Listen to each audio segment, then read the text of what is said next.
also for the invitation to meet you tonight and to dialogue with you about this extraordinary film. So I'm a museum anthropologist, which means two things. One, I use museum collections to better understand cultures, and in my case, indigenous cultures. But I'm also quite interested in studying the museum as a cultural artifact, as part and parcel of our cultural system. And repatriation has been a central facet of my research for about a dozen years now. But I've never really been interested in the question of should we or shouldn't we repatriate. That's not the salient question for me. Rather, I've been extremely interested in how people undertake repatriation and the ways in which repatriation activities come to be part of cultural practice and part of indigenous cultural realities. Since 2005, I've had the opportunity to think through these questions thanks to the Haida Repatriation Committee. The Haida First Nation is on the west coast of Canada, up sort of towards the Alaskan Panhandle. And the Haida Repatriation Committee has successfully returned all of the known Haida ancestral remains from museums in North America. And then I was able to help them in their first repatriation from a museum overseas, from the Pitt Rivers Museum in the UK. The Haida Gwaii Museum has also been very proactive in repatriating objects or artifacts from museums, largely in British Columbia and in North America.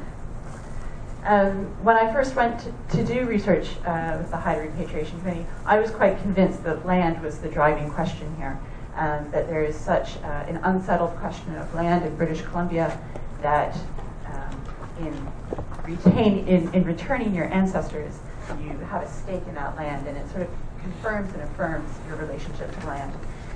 That might be partially right, but what I learned actually is that ancestors drive most of the repatriation work on Haida Gwaii. They're very active ancestors in people's lives. They need to be cared for. And that there is a politics around repatriation for sure, but we also need to take seriously some of the other social and cultural dimensions that motivate people in these processes. So, those questions of whether or not a museum should repatriate, they often get distilled or reified down to a question of legal ownership or ethical behavior in the past. And I don't want to diminish the importance of those histories, but I'll encourage you to put that question aside just for tonight and to consider a different question upon which to think about repatriation. And that is the museum the best place for an object today? How does it help people, and who does it help when it remains within a museum? And conversely, if objects leave museums, how do they help?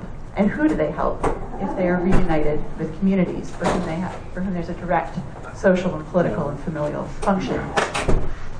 Marilyn Strathern has written about the idea of individuals, the fact that we are never a bounded individual able to identify ourselves in isolation, but that we are always defined by our relations in a very individual way. And the curator of ethnology at the Manitoba Museum has thought about this idea in terms of repatriation and contested objects.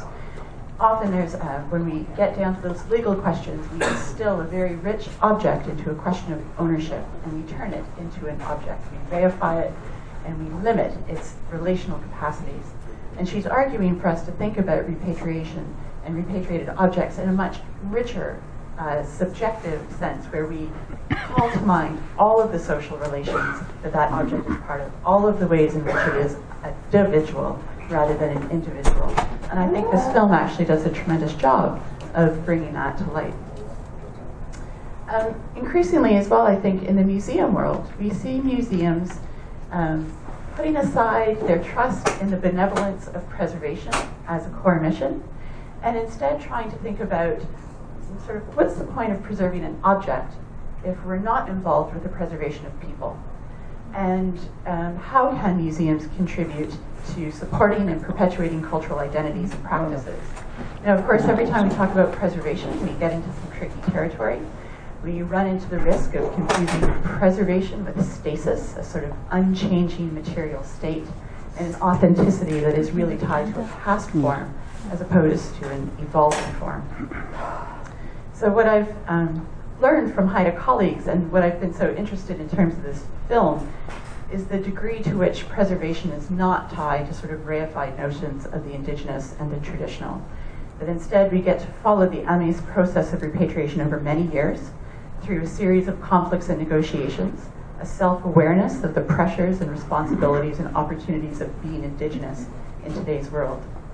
And indeed, I was struck by the museum staff and their approach to this question. So there's a spoiler alert here, but I think you've read about the film. So when the staff enter the screen, when they enter our frame, we have the highly anticipated question. They say, "You realize that in repatriating these objects, they will disintegrate." And there is acknowledgement and consensus that yes, the lifespan of these objects will be cut short. But then the next question is the unanticipated, the less anticipated one from a museum perspective, and quite exciting. And the question is then, okay, well, how would you like to proceed? So, you know, in that question, in starting repatriation debates with the question of should an object be repatriated, it's often the case that we then pit museums against communities, as two opposing forces in a sort of a drama of repatriation.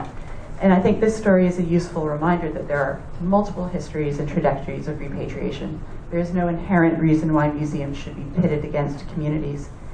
And you know, moreover, when we take the time, I think as this film does, to consider the full range of motivations for repatriation from Indigenous perspectives, it leaves open that such actions have local meaning, that repatriation is not solely a post-colonial or a political act of reclamation, but a process that seeks to resolve local problems. It may create some as well. It mends social relations. It will bear upon and influence local political power. And people will find cultural approaches to live in a globalized and networked world. And I've made the argument in terms of Haida repatriation efforts that if we want to understand them, we can't start from a post-colonial standpoint. We actually need to go to some pre-colonial Haida values. And I'd be interested actually in discussing later maybe what some of those pre-colonial values might be in this conversation.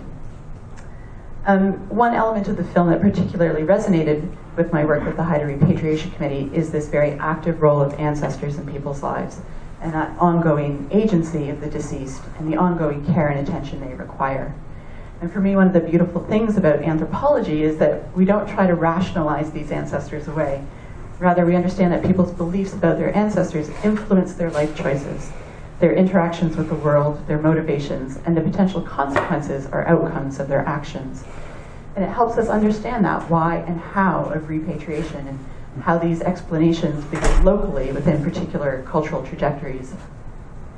Less often do these explanations begin in the museum or within museum histories. And stories such as this one and stories such as the Haida repatriation story, they help us create parallel and situated histories of repatriation. And I think importantly, they avoid some of the violence of continuing to narrate histories from a point of view of Western institutions. And I will briefly sort of interject at this point. I am using Indigenous peoples and community quite loosely, but not without thought.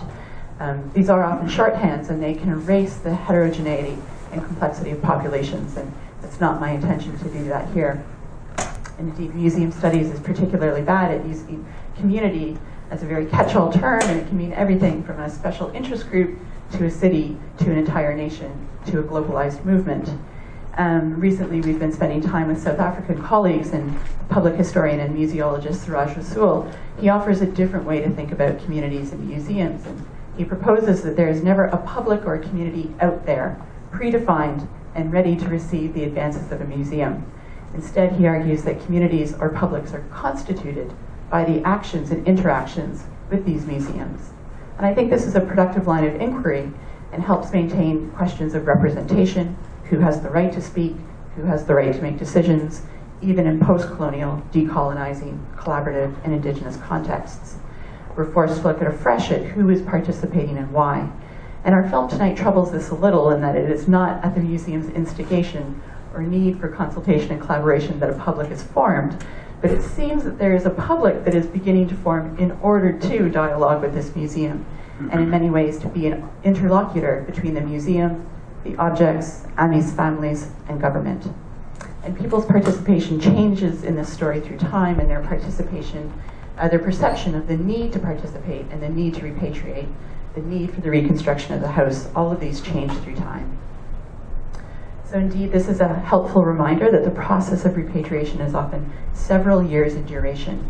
We often just hear the final result when something is going back. We often don't see the years of work that went into that moment.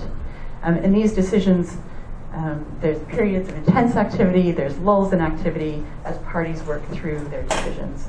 And these decisions occur in various localities, sometimes in the museum, sometimes in the city, sometimes in public, sometimes in private. So for me, and as a scholar of repatriation, a significant asset of the film is its careful inclusion of dissent and danger. And again, turning to South Africa, in their book Hostels, Homes, and Museum, architect Nolene Murray and historian Leslie Vitz encourage us to forego romantic narratives of museums and communities, where the plot requires a struggle that is always resolved. And instead they encourage a more tragic narrative, where struggles may be worked through but not necessarily resolved. And I think you use the term uncertainty, ambiguity, that these remain part of the story. So in other words, we need to avoid the temptation to wrap up everything and put a bow on it. And I'm curious about Anis, or Taiwanese narrative structures, and how the inclusion of sort of sudden illness or death, or the lack of the success with the land claim, would be read locally. Do Amis narratives share the solution of romantic narrative arcs, or do they share the uncertainty and the tragedy? Are there other narrative tropes within which we should understand the film? Just in closing, I'll say it's a real treat to learn about a museum outside of Euro-American spheres. This is definitely a film I think is important and can be integrated into teaching at the University of Toronto. And I'm looking forward to learning about it more with you in terms of how do we teach this case to our students. So thank you.